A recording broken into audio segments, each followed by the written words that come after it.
Hey guys, Romie here. So this is Greenleaf Season 2, Episode 5, Point of No Return. Please like, comment, subscribe. Again, my name is Romie.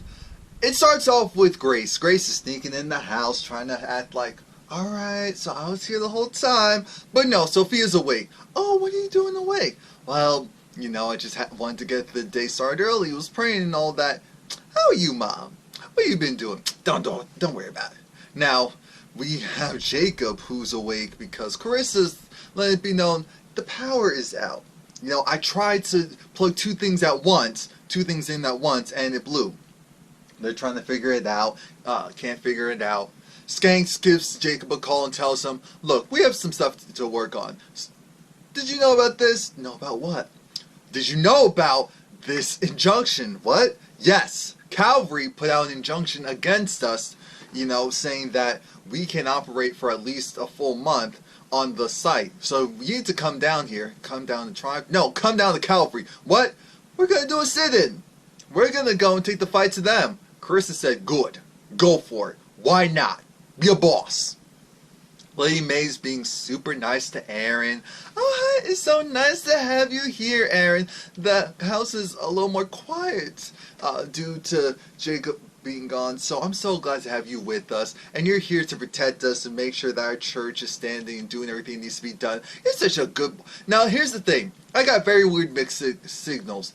I'm thinking, now that I've watched the episode, that maybe Aaron, aside from Aaron kind of feeling that void that Jacob isn't there, maybe Aaron isn't her son. Maybe he is, maybe he's not.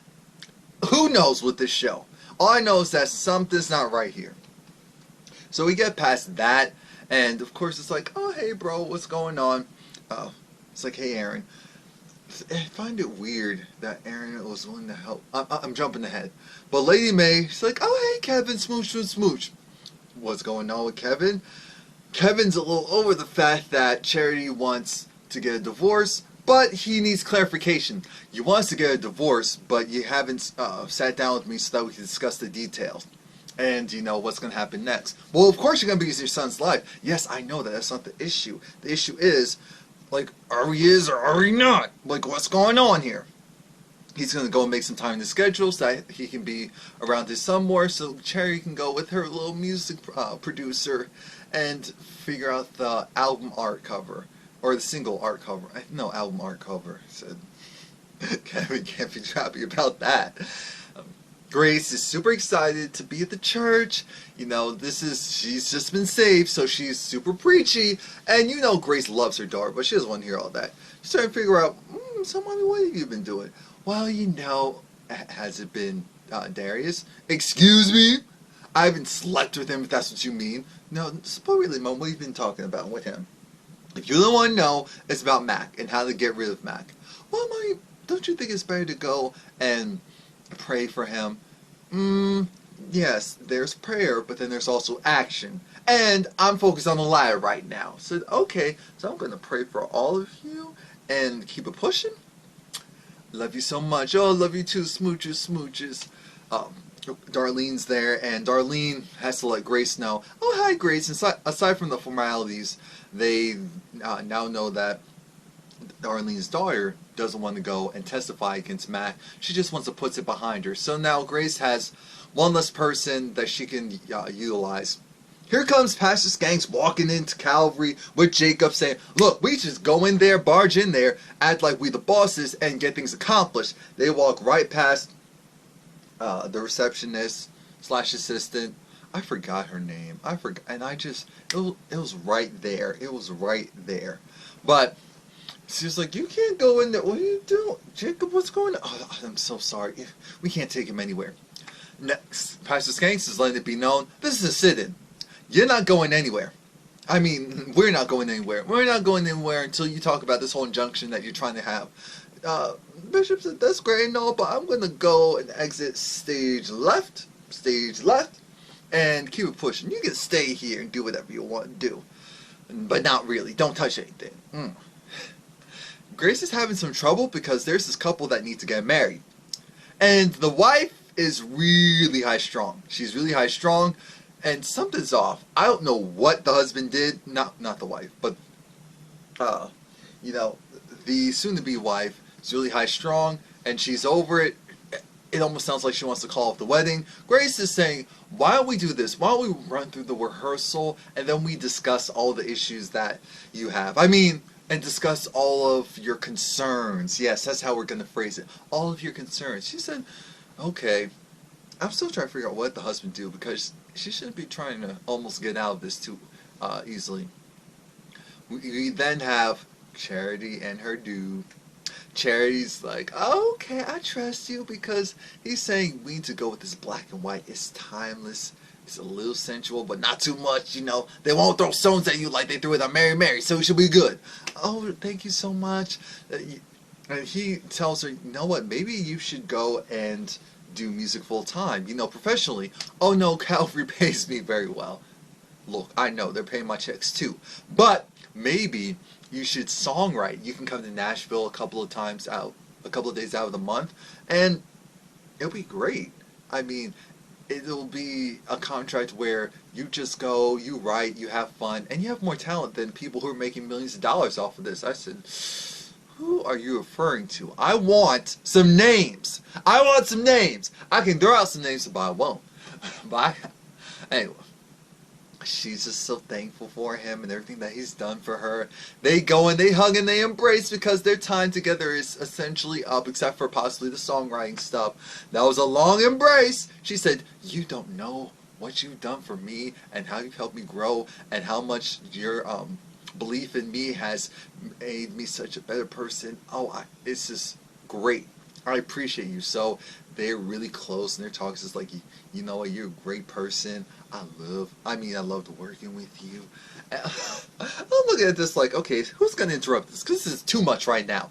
In comes Lady Mae. Lady Mae is over it. And and we actually kept, oh Lord, I thought your sister was the only one that had to worry about. Dang it. But no. What's currently going on is he goes and leaves. Well, he tries to leave. Lady Mae was standing right by the door. Now look at this. This is, you see this right here? You see that? Yeah. Imagine my hand over here trying to get in between to get out of the door. That's how the music producer was. Lady Mae didn't move an inch. She didn't even acknowledge him. And so Charity had to come clean and say, yeah, Kevin and I are going to be getting a divorce. There's something going on with the music producer, even though Lady Mae's over and doesn't believe her. You're doing what? Yeah, what's the problem? Look, you know you've been having some trouble. Yeah, some trouble with divorce. You know, it gets dirty, it gets mucky. You have to go and twist and bend, and you come out a different person. But how about this? Why don't you go and sit down with your father and I? That way we can talk things out. And if you still decide to go through with the divorce, it's fine. But at least you went through all of your options. Charity had the look of, Mama, I love you, but I don't want to do this. But she said, yeah, okay, I'll do this. They embrace, they hug, and that's that for now. Lady Mae leaves, and she's just irked and irritated. Charity has a look of, oh, I don't want to do this. Lady Mae told her, you know, you don't want your children to go through discouraging times or hard times or discord, but they do anyway. Now, Aaron is trying to do his voicemail, and every time he tries to do the entire episode, he gets interrupted. And he's more irked as time goes by. That was actually pretty funny. I was cackling. I was like, be mad, be upset. Ha ha. Here comes Bishop, and Bishop's saying, look, I need you to come in here with me. Triumph is in there. You know, Skanks is in there with Jacob, and I don't know what we're going to do. I don't know. I don't get it. How are we going to For you guys that normally watch my videos, I purposely have the camera up a little bit higher because when I'm doing this stuff, I talk with my hands. Might as well be doing sign language. I think I technically subconsciously know sign language because my cousin is mute, and when I was a baby, apparently she taught it to me, so that's partially why I also, you know, do all this hand motion, but I have the camera raised a little bit higher so that all of this isn't distracting.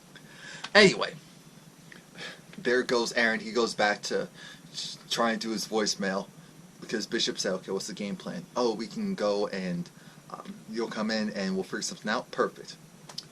Skanks is trying to tell Jacob, so are you going to wuss out again on me, or are you going to be a boss? Are you going to be a chump, a boy, or a boss? Well, by the way, boss, what's the Wi-Fi password? Because, you know, this T-Mobile right here ain't working for me. You know, Sprint, it would work here. Not so sure everywhere else, but it will work here. But, nah, right now, whatever carrier I'm on, this isn't working. I need that Wi-Fi. Hello? Oh, yes, Bishop, what's that Wi-Fi? Bishop said, look, I have things to do. I'm not really concerned about what you want to do. It's not a problem to me. Here comes in Lady Mae comes in. Like, oh, this is so cute. Hey, Jacob. Oh, did so-and-so go and, you know, help the heating in your house? Oh, no, Mom, it's handled. It's good. Are you sure? Oh, it's good. Pastor Skank's like, oh, so what about this heat? Don't worry about it. It's handled. Lady Mae's irked and confused as to why is Skank still in there. Look, he's trying to do a sit-in. He's trying to go and get some information. He's trying to make things happen that can't happen. We are talking to Aaron. I want to make sure that Aaron handles this, and I'm sure he will, because he's great. But we have other issues regarding the family. We can't afford another scandal. So, just so that you know, Charity and Kevin are getting a divorce. I convinced her to have a sit-down with us. But in the event that they get a divorce anyway, even against Kevin, we need to protect the family. And since he won't be a part of the family anymore, he needs to go. Even Kevin? You ruthless. Yes, even Kevin. That baby is so cute. You know, Kevin and Cherry's baby. And mind you, that baby's so smart already. He knew that he got so much pleasure out of chewing on that pacifier that whenever the pacifier would kind of fall out, he would put it back in himself. I said, oh my God, this baby. And Kevin's like, I love you. You my child. I'm going to be here for you. No matter how trifling the family may be, I'm going to be here for you. We're going to be fine. Don't worry about it. Your mother and I, we're going to work things out. At least I hope so. At least kind of. At least maybe. But things aren't going well with Grace. Grace, she's trying to work with this couple, and she says, okay, this is the practice. This is wedding rehearsal. They have to do their vows. Great. The guy, he starts his vows, and he's like, under God, I believe that we was meant to be together forever and ever. So his fiance said, excuse me, I can't do this. I can't do this with it.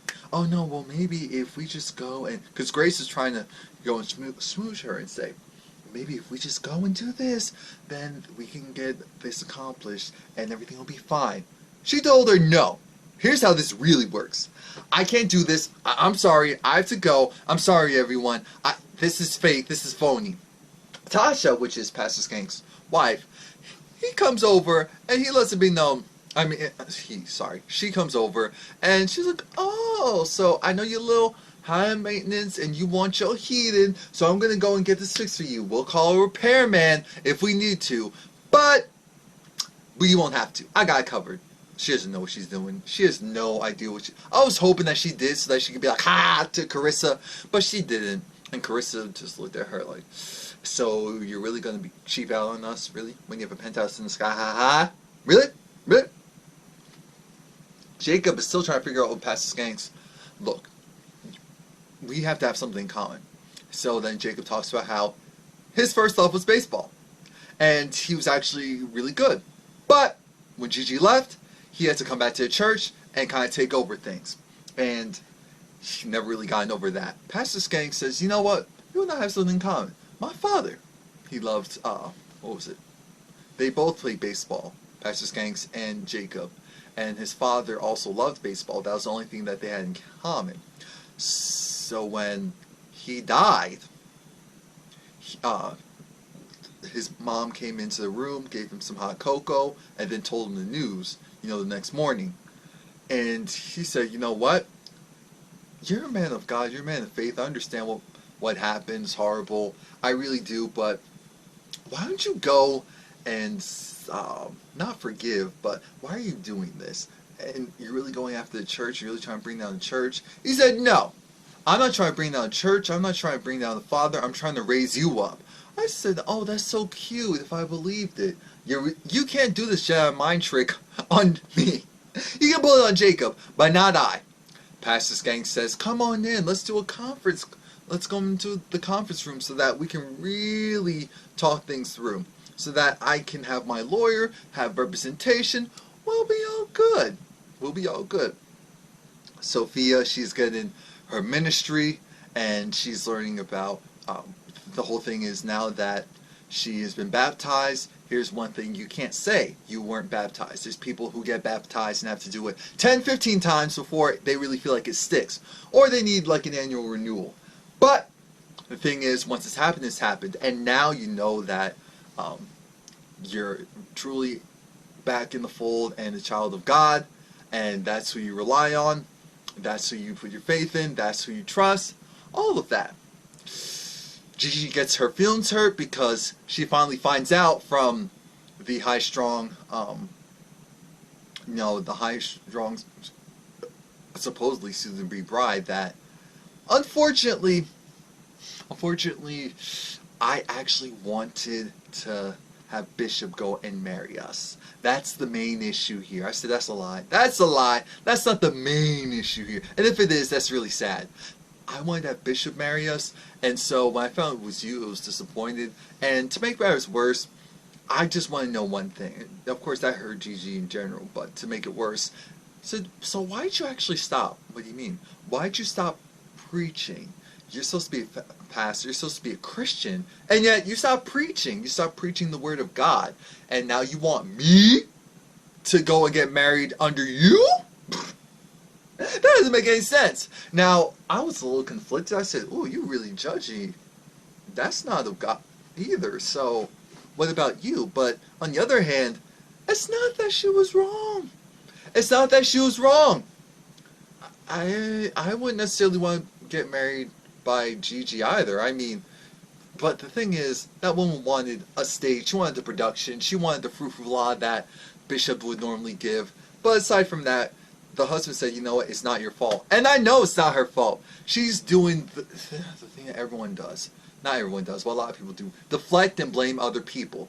The real issue is that there's stuff going on in her marriage, stuff that he may have done, stuff that she may have done, and so she was hoping that everything could be squared away by getting married by Bishop. That's not happening. He's getting married by someone who's not going to overshadow the real issues that's going on in their marriage. Got it. Carissa gets irritated because Tasha is trying to say, oh, well, you know, why you want this and want that, money, money, money. I'm here to help you out. I'm here to do this for you, do that for you. Carissa said, excuse me, I just want an outlet that works. And I want another one next to it that works as well. I want to be able to plug two things in my kitchen, and the whole house not go out. Is that too much to ask? Is it? He said, well, no. And then Carissa was being huffy, and, you know, Tasha was just letting her know, you know what, no, don't yell at me. She said, no, I'm not yelling at you. I'm just telling you what I expect. That's not yelling. I can yell. And Tasha just had enough. I thought Tasha was going to go off on her. I said, I'm ready. Do it. But no, she broke down, started to cry. I said, oh, Jesus. But for real, Carissa's like, oh, what? Wait. I didn't expect this. I didn't mean, honey, what's going on? No, I'll make you some tea. I'm not sure how I'll do it. No, the stove still works. That's gas, thankfully. Praise God. So, I'll make you some tea. Okay. We're back at Calvary, and the stage is set. Pastor Skanks finally comes in. She was doing a potty break. I said, okay, we didn't need to know that. He said, can the lawyer step out? No. Instead, Aaron tells them, here's the new deal. We can have you and have people come in and make sure that the area is secure, that it's safe to build upon, and within a week's time. If you do that, then we'll drop everything. Pastor Skank said, I'm not stupid. I know what you're really trying to do. You want me to go and fail. It'll take at least a month for all of that to happen. Nice try. what's really going on. And things, it wasn't really going too well. So then Jacob took over. Jacob said, interesting. So you really don't want me to have my own church. I find it interesting that you knew that this man's father died and that it was partially your fault. You started a fire, or you had a fire started that killed his father. And here's how this works. I know he lost his father that day, but I lost my father the day that I found out that you were responsible, or at least partially responsible, for starting that fire. I never thought in a million years, regardless of the self-righteous man that always judged me and always wanted more from me, would be capable of doing something like that. And Mom, I love you. Oh, Aaron, here's the thing. I understand you want to go and do your job and help the family out. And I know that we're friends, but that can all change, because what matters most to me isn't this and the family business. And Mom, here's the thing. I love you, and with all due respect, because this is no slight to you, at the end of the day, you're the type of person that you go and you take money out of Dad's pockets, so you put your hand in his pockets to give it to me, and that's your way of trying to protect me or trying to make sure things are good. Bishop's like, don't you dare talk about your mother like that. No, Lady Mae said, no, you need to stop this, because I want to hear this. Yeah, you better speak up, son. It's about dang time. I felt like that's what she kind of wanted, even if it was against her. Like, this is about time. Speak your mind. Be a grown man. Be a grown man. But I'm tired of this. I'm tired of this. I'm tired of the way you treat me, the way you see me. I get it. I am not Grace. I'm not Grace, so, you kick me out as soon as she comes back. You throw your pity at me, and you have your agitation towards Grace, but that also goes towards me. And you didn't raise me higher. You just kept me at the same playing field. I wasn't able to grow.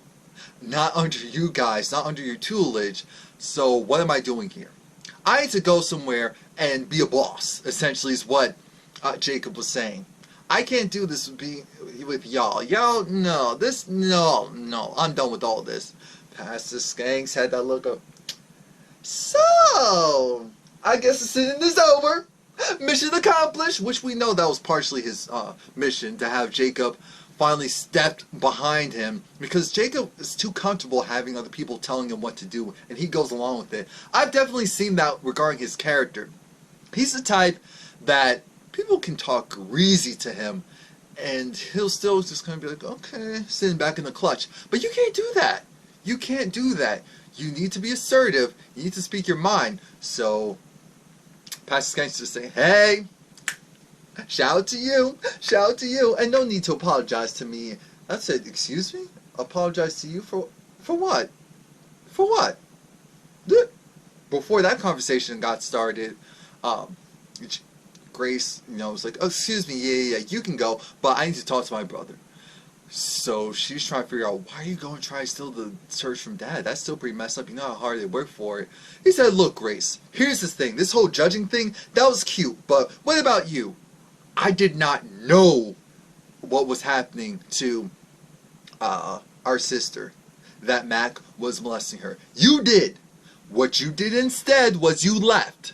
You got out of Dodge. It got too heavy for you. So you left, and then you gave up the cloth. I had to pick up. All the mess was on me.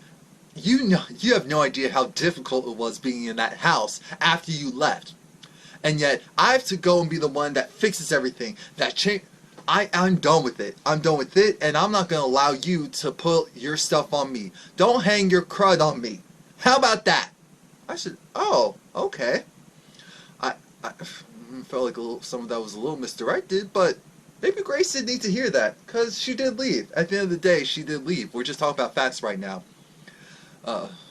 Lady Mae is just so over the moon of how Aaron's helping them, and I think that's great, but I said, this is fake. There's something wrong here. That's either your son, or that is your son, and you also want him to keep the secret of his dad and you messing around with each other. Carissa's going, she's talking to Tasha, and Tasha lets it slip that they're having money issues. It was like, wait a minute, but you're in that penthouse. Yeah, we are, but we put all of our money into this Triumph 2. We were doing okay with Triumph, but with Triumph 2, putting all of our money into it, having to make, shady deals to get all of this going. Shady deals. Oh no, don't worry about it. Don't worry about it. I'm gonna go and make sure that you have your money. Did anyone else notice how much sugar she was putting in that tea? I said, wait a minute. How are you putting half a cup of sugar in that small teacup? Carissa now knows there's some foolery going on. Aaron, he's trying to record the voicemail, but he gives up. He gives up because he sees Kevin. And he tells Kevin, because Lady Mae also told Aaron, we need to protect ourselves from Kevin because they're going to be getting a divorce soon. What's his name? Kevin and Charity. And we just need to make sure that we're good. He said, oh, okay. Oh, okay. And Aaron gives him the heads up that you need to watch your back. And when that happened, I had to think, and he actually gave him numbers for some lawyers, like male or female. I said, oh, do you know something? Do you know something we don't know? And that's the thing. Originally I was saying, I don't care what anyone says.